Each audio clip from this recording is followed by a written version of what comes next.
menerima kenyataan kalau orang-orang yang dia sayang sudah meninggalkannya satu persatu.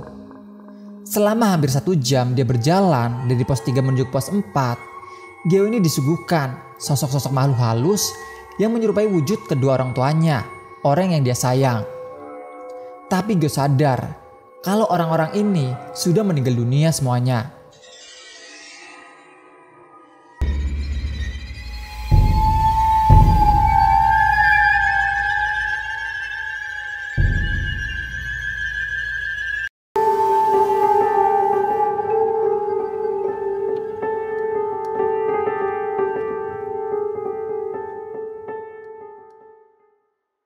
Selamat malam, selamat siang, atau selamat pagi. Balik lagi dengan channel Mahasiswa Siluman. Dan kali ini akan ditemani oleh saya, Dito, yang akan membawakan cerita kiriman dari cerita emak. Nah, narasumber kali ini bernama Gio, yang berasal dari Surabaya, yang melakukan pendakian solo hiking di Gunung Slamet. Ada alasan tersendiri kenapa Gio memutuskan untuk solo hiking. Sebenarnya tidak ada yang salah. Mungkin yang menjadi kesalahan Gio adalah dia solo hiking di malam Jumat Legi, di mana seperti kita semua tahu, kalau hari tersebut masuk ke dalam jajaran hari yang dianggap sakral oleh sebagian orang. Terlebih Gio mendaki pada saat itu dengan perasaan yang sangat marah, sehingga memancing sosok di sekitar sana hadir menemani Gio selama pendakian. Puncaknya, Gio seperti dimasukkan ke dalam keranda mayat, lalu diarak memutari hutan, seolah-olah dia telah meninggal dunia dan hendak menuju ke tempat pemakamannya.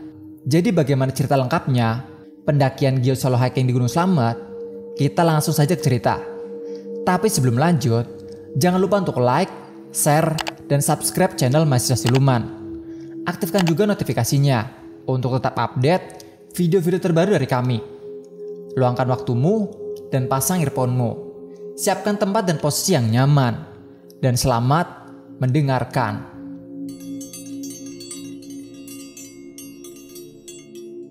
Tahun 2016 adalah tahun terberat bagi Gio. Belum lama sang ayah pergi meninggalkan untuk selama-lamanya, dirinya juga harus dihadapkan dengan pernyataan ketidaklulusannya untuk mendapatkan beasiswa di salah satu universitas. Gio sempat hampir frustasi dengan hidupnya. Belum selesai Gio mendapati frustasinya, Gio kembali dibuat stres saat ibunya memutuskan untuk mengakhiri hidupnya. Ibunya Gio terlalu takut menjalani hidup yang kejam tanpa sosok ayahnya, yang dulu selalu setia menemani suka dan duka bersama. Sulit bagi ibunya Gio berdamai dengan semua keadaan ini. Bahkan sejak kepergian sang ayah, ibunya lebih banyak menghabiskan waktu dengan melamun sendirian di kamar. Tidak lagi Gio dengar suara nyanyian ibunya saat masak di dapur, suara tawa sang ibu saat menonton TV. Seakan kepergian ayahnya begitu sulit diterima. Rumah yang dulunya hangat kini telah berubah. Apalagi Gio statusnya adalah anak tunggal. Sebisa mungkin dia coba rayu ibunya agar segera selesai dengan dukanya. Karena bagaimanapun Gio butuh ibunya untuk menguatkan dia. Tapi respon sang ibu selalu marah. Yang tidak pernah terpikirkan di pikiran Gio itu pas ketika dia pulang selesai melihat ke papan informasi kampus tentang informasi yang menyatakan kalau dia tidak lulus ujian masuk jalur beasiswa. Di situ Gio kan langsung pulang ke rumah karena niatnya mau membuat surat lamaran kerja saja, biar bisa membantu perekonomian keluarga. Begitu sampai di rumah dan dia melihat, rumahnya memang selalu hening sejak kematian ayahnya. Tapi heningnya waktu itu beda. Gio melihat firasat pingin masuk ke kamar ibunya. Jalanlah dia ke kamar ibunya, lalu dia buka pintu. Betapa terkejutnya dia ketika melacang ibu sudah dalam kondisi meninggal dunia. Dengan kondisi mulut berbusa dan tubuhnya sudah dingin sekali. Tangis Gio pecah dan para tetangganya langsung menghampirinya di rumah. Semua orang juga kaget melihat kejadian waktu itu. Hingga akhirnya ibunya dimakamkan pas di samping makam mendiang ayahnya. Hancur banget Gio saat itu. Gio tidak menyangka kalau dia kini benar-benar sebatang kara. Dia benar-benar telah sendirian menghadapi kehidupan yang jahat ini. Tak ada lagi support dari kedua orang tuanya. Tak ada lagi tempat untuknya berkeluh kesah. Tak ada lagi telinga yang mendengarkannya. Tak ada lagi tangan yang memeluknya hangat. Tak ada lagi suara-suara petuah yang mengingatkan dia ketika salah melangkah.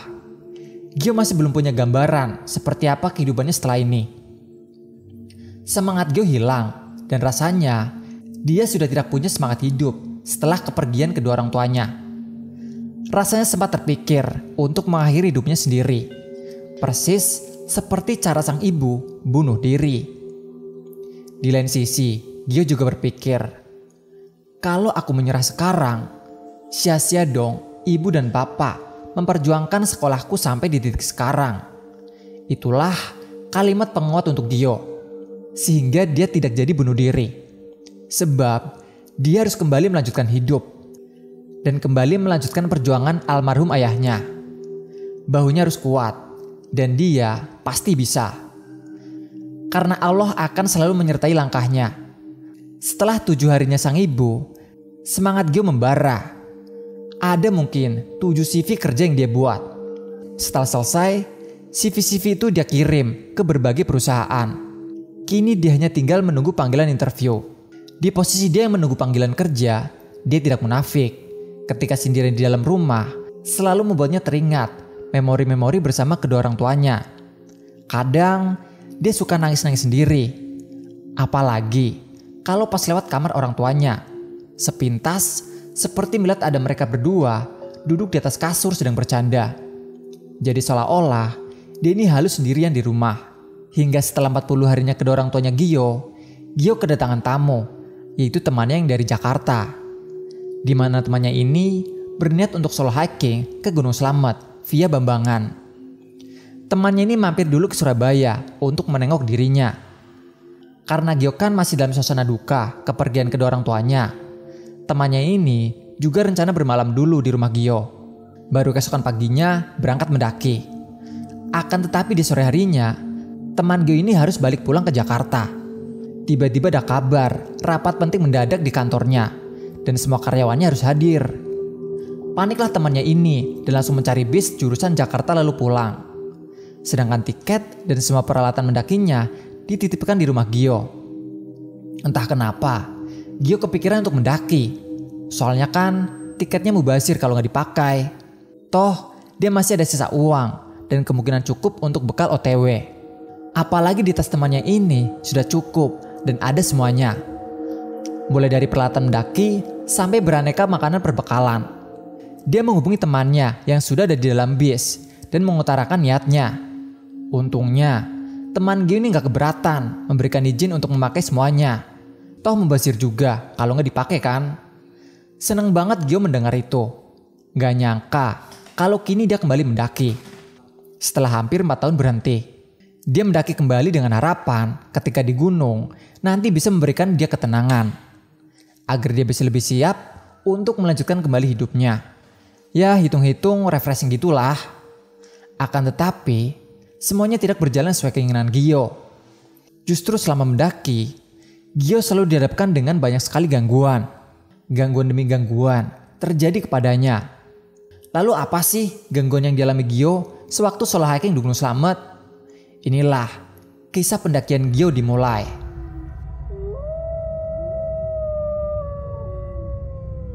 Malam harinya, Gio membuka aplikasi KAI untuk memesan tiket kereta. Untungnya kereta tujuan Gio pergi besok masih ada beberapa bangku yang kosong. Gio segera memilih salah satu kursi penumpang di aplikasi tersebut. Gio memilih keberangkatan kereta jam 7:50 dari stasiun Gubeng dan estimasi kedatangan di stasiun Purwokerto jam 16:52. Setelah selesai memesan kereta lewat aplikasi, Gio lanjut mengemas beberapa baju hangatnya. Entah apa yang dipikiran Gio kala itu. Dia bertekad begitu sampai base camp Bambangan, rencananya akan langsung melakukan pendakian. Melakukan pendakian solo hiking malam-malam. Mungkin sah-sah saja. Tapi itu berlaku untuk mereka-mereka yang sudah memahami betul tentang rutenya. Sedangkan Gio hanya baru 2 kali sama pas kejadian ini dia mendaki Gunung Slamet. Seperti kok berani sekali ya. Tapi ya udahlah, kita lanjutkan dulu pendakian Gio kala itu. Setelah packing, Gio lanjut istirahat. Dan singkat cerita, pagi pun datang. Sejak pukul 4 pagi, Gio sudah bersiap-siap. Dia sarapan seadanya di rumah dan dia sempatkan untuk sholat subuh terlebih dahulu. Baru setelah itu, dia berangkat menuju ke stasiun Gubeng. Jam masih menunjukkan pukul 7 pagi. Ada beberapa menit sebelum kedatangan kereta. Dia pakai untuk memeriksa akun media sosialnya sambil mendengarkan musik. Terus terang, dia begitu bersemangat sekali. Dia kala itu memang sendiri. Pikirnya Gio toh nanti di atas pasti ketemu dan bisa nimbrung sama pendaki lain. Jadi Gio tidak begitu khawatir juga. Nggak tak terasa, kereta yang ditumpangi Gio pun tiba. Dia segera melangkah masuk ke dalam kereta dan mencari nomor tempat duduknya. Setelah ketemu, dia langsung duduk dan tasnya dia taruh di kabin atasnya. Gio mulai menikmati perjalanannya. Sampai tak terasa, dia ketiduran selama perjalanan. Pukul 16.52, kereta Gio tiba di stasiun Purwokerto. Gio segera mengambil barang bawaannya dan turun. Samar-samar mulai terdengar suara orang mengaji dari arah musola atau masjid terdekat. Gio sempat beristirahat sejenak di salah satu warung untuk meregakan pundaknya. Baru sekitar pukul 5:30 sore, Gio melanjutkan perjalanan. Dari ibu warung itu, Gio mendapatkan informasi kalau mau ke basecamp Bambangan, si ibu ini punya kenalan yang bisa nganterin Gio. Lalu Gio ambillah tawaran tersebut. Begitu datang, ternyata temannya ini menyewakan pickup terbukanya untuk mengantar pendakian sampai basecamp. Dengan tarif ya yang sewajarnya. Gio sewalah mobil pickup plus babak supirnya. Berangkatlah dia menuju basecamp dan mulai meninggalkan stasiun. Perjalanan sama basecamp kurang lebih 1,5 jam. Tiba di dekat basecamp, Gio langsung turun dan mulai melakukan pendakian setelah semua urusan registrasi selesai. Start mendaki itu sekitar jam 19.30. Mulailah dia meninggalkan area basecamp dan menuju ke pos 1, Pondok Gemirung. Dari basecamp menuju ke pos 1 ini, estimasi pendakian kurang lebih 1 jaman. Selama di awal perjalanan ini, tidak ada yang aneh dan biasa saja. Setelah 1,5 jam kemudian, Gio sampai di pos 2, yaitu pos Walang, sekitar jam 10 malam dengan selamat tanpa gangguan. Begitupun dengan perjalanan menuju pos 3, yaitu Cemara. Yang dia tempuh, perjalanannya kurang lebih 1 jaman. Dan jam saat itu sudah menunjukkan pukul 11 malam. Hari semakin malam makin dingin. Awalnya prediksi Gio yang akan bertemu dengan pendaki-pendaki lain. Tapi di sini ternyata salah. Justru pendaki-pendaki lain malah memutuskan untuk melanjutkan pendakian di esok harinya. Sementara mereka semua bermalam di sekitaran base camp dan ada juga yang ada di pos 1. Hingga mau gak mau, Gio nekat hiking sendiri. Dan bahkan dia tahu kalau saat itu adalah malam Jumat. Tapi Gio nekat karena prediksi dia malam itu harus sudah sampai di pos 7, yaitu Samyang Jampang.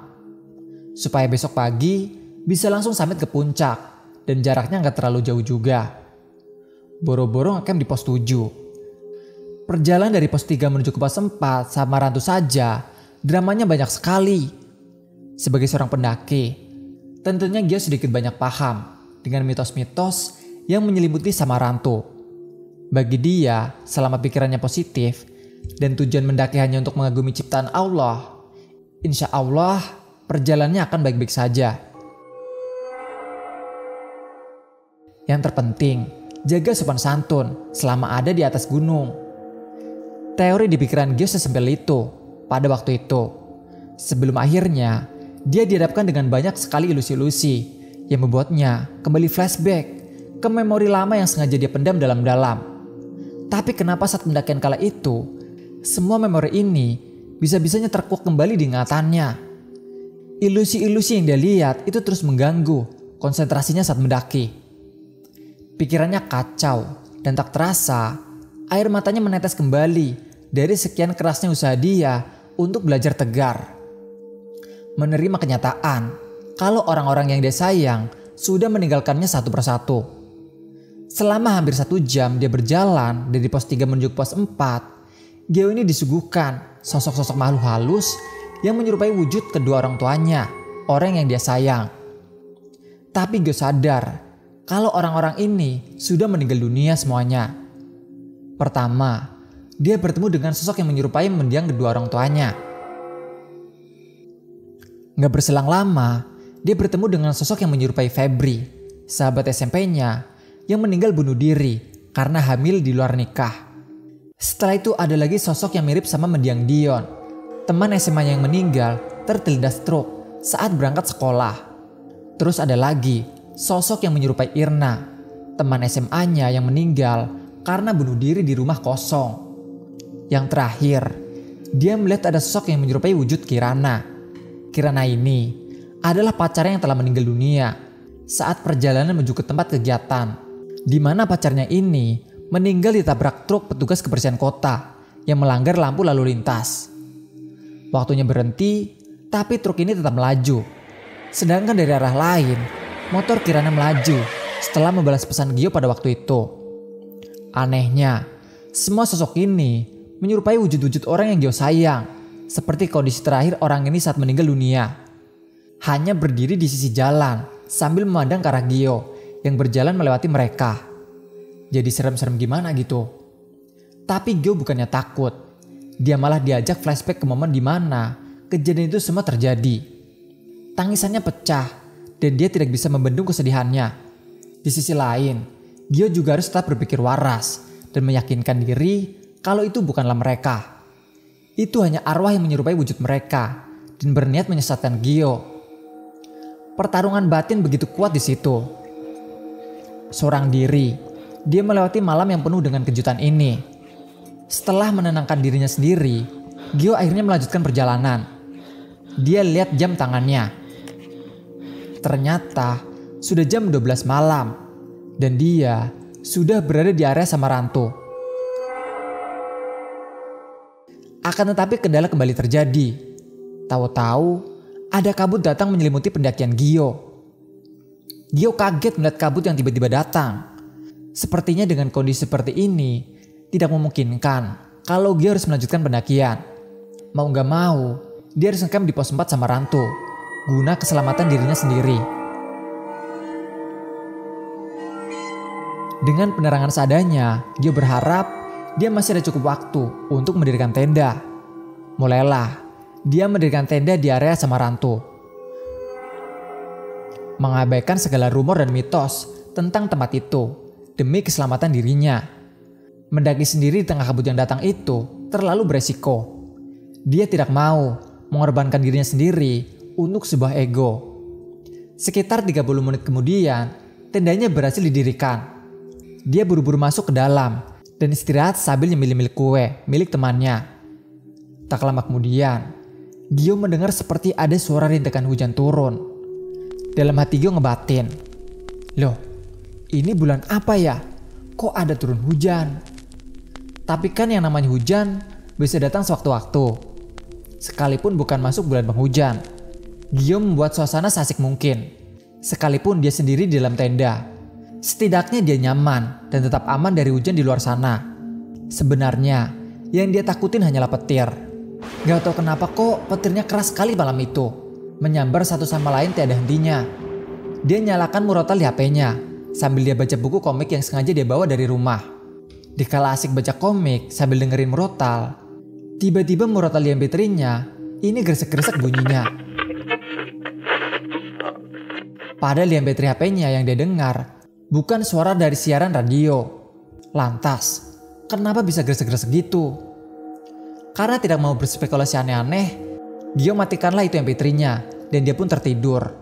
Ketika dia mau merem, gak berselang lama, Gio mendengar seperti ada suara gemelan dan aneka alat musik karawitan. Suaranya itu seperti jauh, tapi terasa jelas sekali.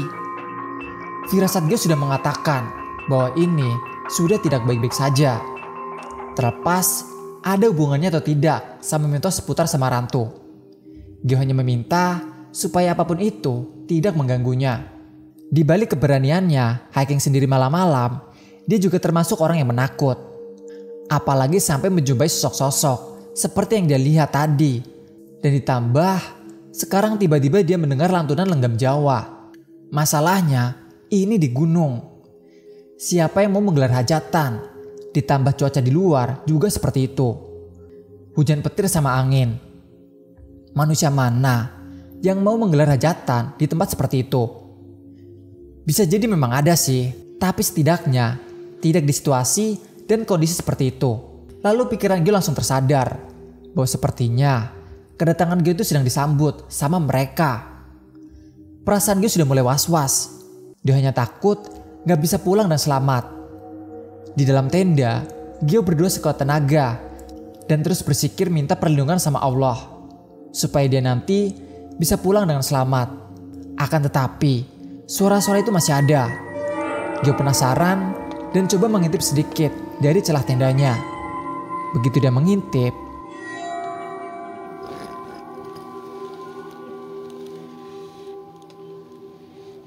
dia melihat ada banyak sekali rombongan bapak-bapak yang berjalan berbaris melewati tendanya. Rombongannya dibagi menjadi 2 baris dan semua penampilannya seperti seorang abdi dalam keraton. Masalahnya, di dekat sini memang ada keraton. Kalau ada, emang keraton apa? Gio sendiri kurang paham, tapi kok sepertinya ada yang aneh sama orang-orang ini. Tinggi badannya itu loh, kayak gak wajar sama sekali. Gio ngintipnya itu sampai harus sedikit melihat ke atas karena saking tingginya. Terus Gio juga menyadari satu hal, kalau sedari tadi Gio tidak bisa melihat dengan jelas wajah bapak yang lewat di depan tendanya ini. Semua pandangannya melihat ke bawah. Saat Gio sedang fokus mengamati satu persatu orang-orang itu, dia tidak menyadari bahwa salah satu bapak yang ada di barisan paling terakhir sebenarnya mengamati Gio dari tadi. Gio baru sadar ketika bapak itu tahu-tahu jongkok di depan tenda sambil berkata, "Ngaleo." Gio kagetlah dengan hal itu. Tapi yang membuatnya lebih kaget adalah wajah bapak ini dengan wajah rata. Benar-benar rata, tidak ada mata, hidung maupun mulutnya. Ya Allah, ini kira-kira ada pertanda apa? Kata Gio dalam hati. Belum selesai, dia menetalkan ketakutan dalam dirinya sendiri. Ketambahan lagi ada suara seperti iring-iringan jenazah. Seperti suaranya itu berjalan di depan tendanya pas. Dan jumlah pengiring jenazahnya itu juga terdengar dan ada banyak sekali. Makin bingung Gio malam itu. Antara takut sama bingung campur jadi satu. Daripada pikirannya kacau gak jelas, akhirnya Gio putuskan untuk tidur saja. Sampai akhirnya dia pun tertidur. Saat tidur malam itu, Gio sebenarnya mimpi buruk. Entah gak tahu gimana, tahu-tahu dia mimpi kalau dirinya sudah ada di dalam sebuah keranda dan digotong sama banyak orang. Terus di mimpinya itu, Gio sudah dipakaikan kain kafan dan seperti orang yang benar-benar hendak dimakamkan. Gio sudah teriak minta tolong dan gak ada satupun orang yang memperdulikannya. Rombongan itu juga terus berjalan tanpa henti. Sebenarnya dia mau dibawa kemana? Dia sendiri juga gak tahu jawabannya. Gio itu sudah hampir menyerah. Pikirannya makin kalut dan berpikir, jangan-jangan aku mau diambil ini. Namun ternyata semua itu hanyalah mimpi. Syukurlah hanya sebatas mimpi buruk. Sebab di keesokan paginya Gio terbangun karena merasa dibangunkan sama seseorang. Pas Gio buka mata, ternyata itu pendaki yang semalam. Yang mereka memilih stay di base camp dan melanjutkan pendakian pagi. Lah itulah pendaki yang membangunkan Gio.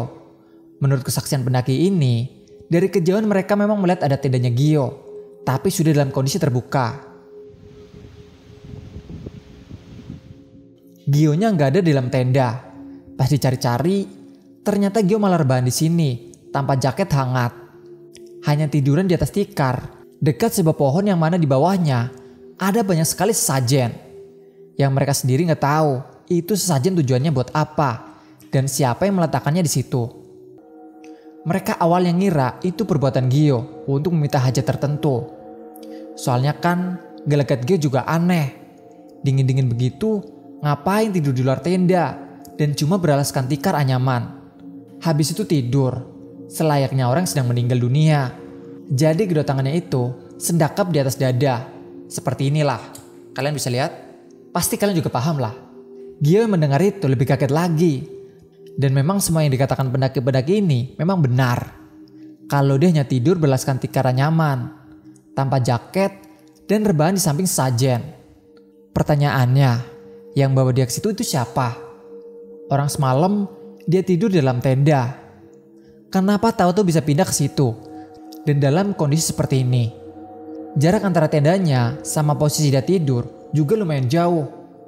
Herannya, selama tidur tanpa jaket hangat dan hanya beralaskan tikar, Gio sama sekali tidak kedinginan. Ya seperti biasa tidur di dalam tenda. Banyak sekali pertanyaan yang Gio tanyakan, tapi percuma juga. Karena para pendaki ini pasti tidak tahu jawabannya. Gio hanya menceritakan versinya dia.